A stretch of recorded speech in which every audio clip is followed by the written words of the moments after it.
आप सभी लोगों को मेरा नमस्कार। जय मां चंडी, जय शंकर। मैं आप सभी लोगों को और एक नए वीडियो में स्वागत करता हूं। आज के वीडियो में मैं आप सभी लोगों को एक ऐसा साधना देने जा रहा हूं जो साधना करने के बाद आपको एक ही दिन में शक्ति के दर्शन प्राप्त हो सकते हैं।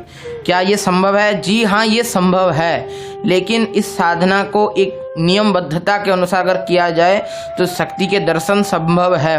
लेकिन बात यह भी है कि ये एक दिवसीय साधना है, तो साधक को अपना सर्वस्व समर्पित करके ही ये साधना अगर करता है साधक, तभी जाके शक्ति दर्शन देती है। तो चलिए आज का वीडियो को शुरू करते हैं, जानते हैं इस साधना के ऊपर क्या है, इस साधना का बेनिफिट कैसे किया जाता है, क्या है मंत्र, क्या है विधि। तो चलिए आज के वीडियो को शुरू करते हैं। पहले आप सभी लोग को बता दूं कि ये साधना किस किस शक्ति की साधना है। पहले तो ये साधना दो शक्तियों की है जो महाशक्ति में आते हैं।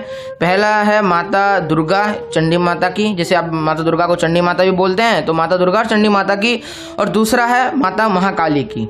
ये दो महाशक्तियों को आप दर्शन कर सकते हैं। अभी जानते हैं इसका बेनिफिट क्या है। ये साधना का पहला बेनिफिट है कि आपको दर्शन प्राप्त होंगे। दूसरा बेनिफिट यह है कि इस साधना के बाद इस मंत्र, जो भी आप मंत्र जाप करेंगे, उस मंत्र को आप निम्न स्तर पे, यानी कि जैसे बहुत जगह पे यूज किया जाते हैं, जैसे कि झाड़ फूक के लिए, या फिर आप नॉर्मली जो ज्वर आदि होते हैं तो उसके लिए झाड़ने के लिए आप यूज कर सकते हैं इस मंत्र को। उसके बाद इसका जो बेनिफिट है, ये आपका रोग मुक्ति देता है।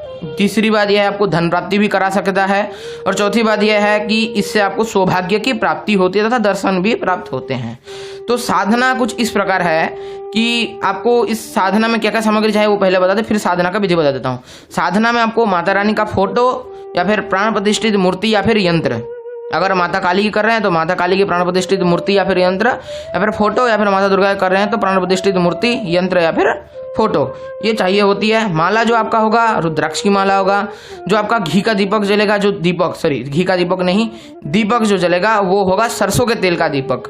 और आपका जो आसन होगा और आपका जो वस्त्र होगा लाल कलर का वस्त्र होगा। आपका जो मुख होगा उत्तर या फिर पूर्व की ओर आपका मुख होगा। तो साधना का विधान कुछ इस प्रकार है। ये साधना आप कृष्ण पक्ष की अष्टमी, चतुर्दशी या फिर शुक्ल पक्ष की चतुर्दशी या फिर अष्टमी, अगर ये दिन में अगर आप कर सकते हैं तो अच्छा है। अगर नहीं कर सकते ये दिन में, या फिर अगर इस जो मैंने बोला शुक्ल पक्ष की अष्टमी और नवमी, अष्टमी और चतुर्दशी, और कृष्ण पक्ष की अष्टमी और चतुर्दशी, ये जो 4 दिन है, इसमें अगर आप नहीं कर सकते तो आप किसी भी मंगलवार या फिर शनिवार को ये साधना कंप्लीट कर सकते हैं। ये गया आपका साधना का प्रोसेस कि क्या क्या करना है, क्या क्या सामग्री है इत्यादि। अभी जानते हैं साधना की विधि के ऊपर।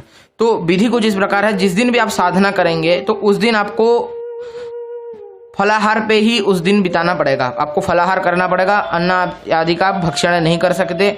फलाहार में आप फ्रूट्स और दूध पी सकते हो।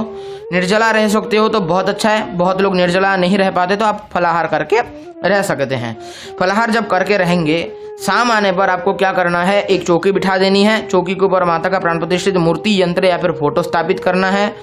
ओके, इसके बाद आपको चाहिए कि आपके गुरुदेव का अगर आपके पास फोटो है तो अच्छी बात है, नहीं तो शिव जी का भी पूजा कर सकते हैं गुरु की तरह। आपका माला इत्यादि सेट कर देना। पूजा से पहले आपको क्या करना है कि आपको गाजर का हलवा अच्छे तरीके से अपने खुद के हाथों से बनाना है, या फिर आपके अगर धर्मपत्नी है तो धर्मपत्नी भी आपके बना सकते हैं, या फिर आपके माँ भी बना सकते हैं, इसमें कोई प्रॉब्लम नहीं है। तो गाजर का हलवा, उसमें काजू किशमिश इत्यादि डाल के आपको अच्छे से बनवा लेना है। पूजा के टाइम आपको उस गाजर के हलवे का 3 भाग करना है। जो जितना पूरा टोटल बनाया होगा उन 3 भाग करना है उन गाजर के हलवों का।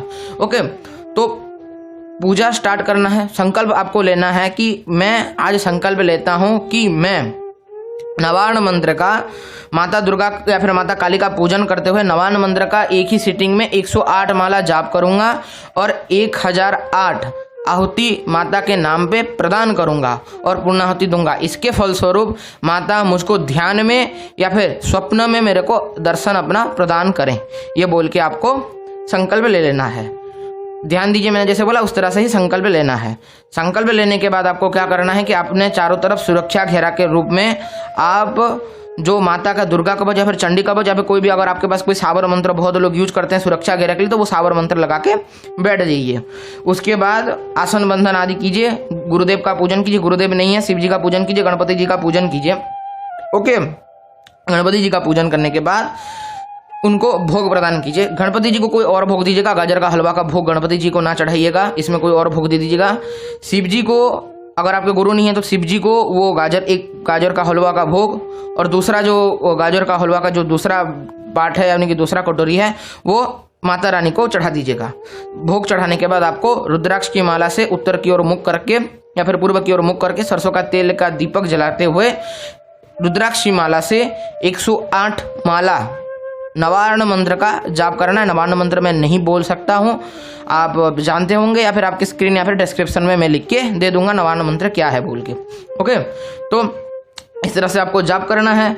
जाप खत्म करने के बाद आपको क्या करना है, जाप समर्पित कीजिए माता को। समर्पित करने के बाद आपको आम की लकड़ी पे सरसों के तेल और हवन सामग्री को मिला के पहले मंत्र का आपको 1008 आहुति प्रदान करना है। ध्यान से सुनिए, पहले आम की लकड़ी पे सरसों के तेल हवन सामग्री मिला के 1008 आहुति प्रदान कीजिए।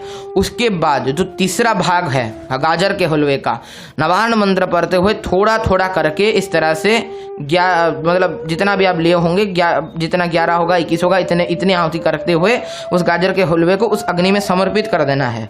समर्पित करने के बाद माता को बोलना है कि माता मेरा ये भोग भी स्वीकार कीजिए, और मैं जो आपको अग्नि में प्रदान कर रहा हूँ, अग्नि दुर्गा के रूप में जो आप अग्नि में स्थापित है उनको भी मैं भोग प्रदान कर रहा हूँ, वो भी ग्रहण कीजिए बोल के हाथ जोड़ लेना है। इसके बाद आपको क्या करना है, सूखा नारियल लेके पूर्णाहुति के रूप में हवन में अर्पित कर देना है। ये हो गया आपका हवन। अब क्या करना है, आपको हवन खत्म होने के बाद आपको जो भोग आपने लगाया है शिव जी को और माता रानी को, वो गाजर का हलवा खा के सो जाइए। उधर जिस जगह पे आप साधना कर रहे हैं उस जगह पे ही आपको सोना पड़ेगा। सो जाइए। देखिएगा, अगर आप अच्छे साधक हैं, उत्तम साधक हैं, जब आप जाप कर रहे होंगे उसने में ही आपको माता रानी के दर्शन हो जाएंगे, उस ध्यान में ही। अगर आपको नहीं होते तो आपको स्वप्न में माता के रानी के जरूर ही दर्शन हो जाएंगे। ये 2 स्थितियां हो सकती हैं। यह है शक्ति के दर्शन पाने का एक दिवसीय साधना विधान। अभी मैं और एक चीज बता दूं, अगर साधना के दौरान, अगर साधना के जप के टाइम पे अगर आपको माता रानी के दर्शन नहीं होते तो आपको क्या करना है, साधना के जप खत्म होने के बाद कम से कम आधा घंटा से 45 मिनट ध्यान लगाइए। ध्यान अच्छे से लगाइए आधा जाप के बाद। अब उसके बाद जाके आप हवन इत्यादि कीजिए। अगर उसमें भी आपको दर्शन नहीं होते माता रानी के, तो आप सीधा जाके हवन दे के आप खा पी के, जैसे गाजर का हलवा खा के आप सो जाइए। और एक बात, उस दिन आपको किसी भी प्रकार का और किसी का चीज़ का भक्षण नहीं करना है। सुबह फलाहार पे रहना है, शाम को उस गाजर का हलवा खा के आपको सो जाना है। देखिएगा माता रानी का आपको जरूर ही दर्शन होगा। अगर आप, मैंने जैसे बताया, कृष्ण पक्ष की अष्टमी तिथि और चतुर्दशी तिथि या फिर शुक्ल पक्ष की अष्टमी तिथि और चतुर्दशी तिथि को अगर आप ये साधना करते हैं तो इसमें संभवतः साधना में सक्सेस यानी कि सफलता पाने का जो चांस है वो और भी बढ़ जाता है। तो अगर इस दिन करते हैं तो अच्छी बात है, नहीं तो आप किसी भी मंगलवार के दिन या फिर शनिवार के दिन कर सकते हैं। यही साधना था, मैंने आपको दे दिया। मैंने खुद भी ये साधना किया है।